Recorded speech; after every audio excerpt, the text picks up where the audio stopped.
Ngayon po ay April 25, araw po ng Friday, ladies and gentlemen. Ngayon po ang last day ng ating pagtanggap ng inyong mga purchase order, no, ng conversion from TikTok Pay Later to GCash. Today po is the last day. Ano po? Kaya kung nais po ninyo magpa-trade, nais po ninyong ipa-convert ang inyong TikTok Pay Later to GCash sa aking TikTok shop, sa aming online store, ngayon po ang last day ng pag-place ninyo ng order, okay? Mag-place order na po kayo. Today is the last day. Pero may mga nagtatanong, paano yun kung last day ka na ngayon?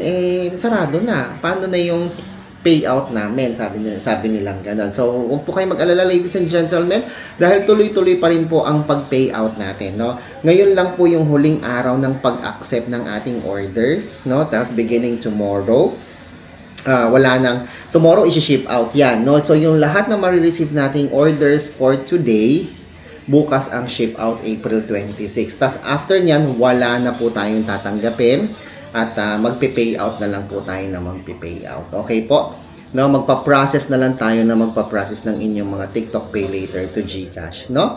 So, yun lang po muna. Pero ang ating GGives Cash Convert, tuloy-tuloy pa rin po mga kaibigan. Na pasensya na po, nagkakaroon tayo ng delay, no? Kasi may tinatawag na system maintenance, no? Yung hindi gumagana yung ating mga QR, hindi gumagana yung ating mga processes, no? Pero ngayon, may mga pagkakataon na nawawala, pero may mga pagkakataon na meron po. Huwag po kayong mag-alala.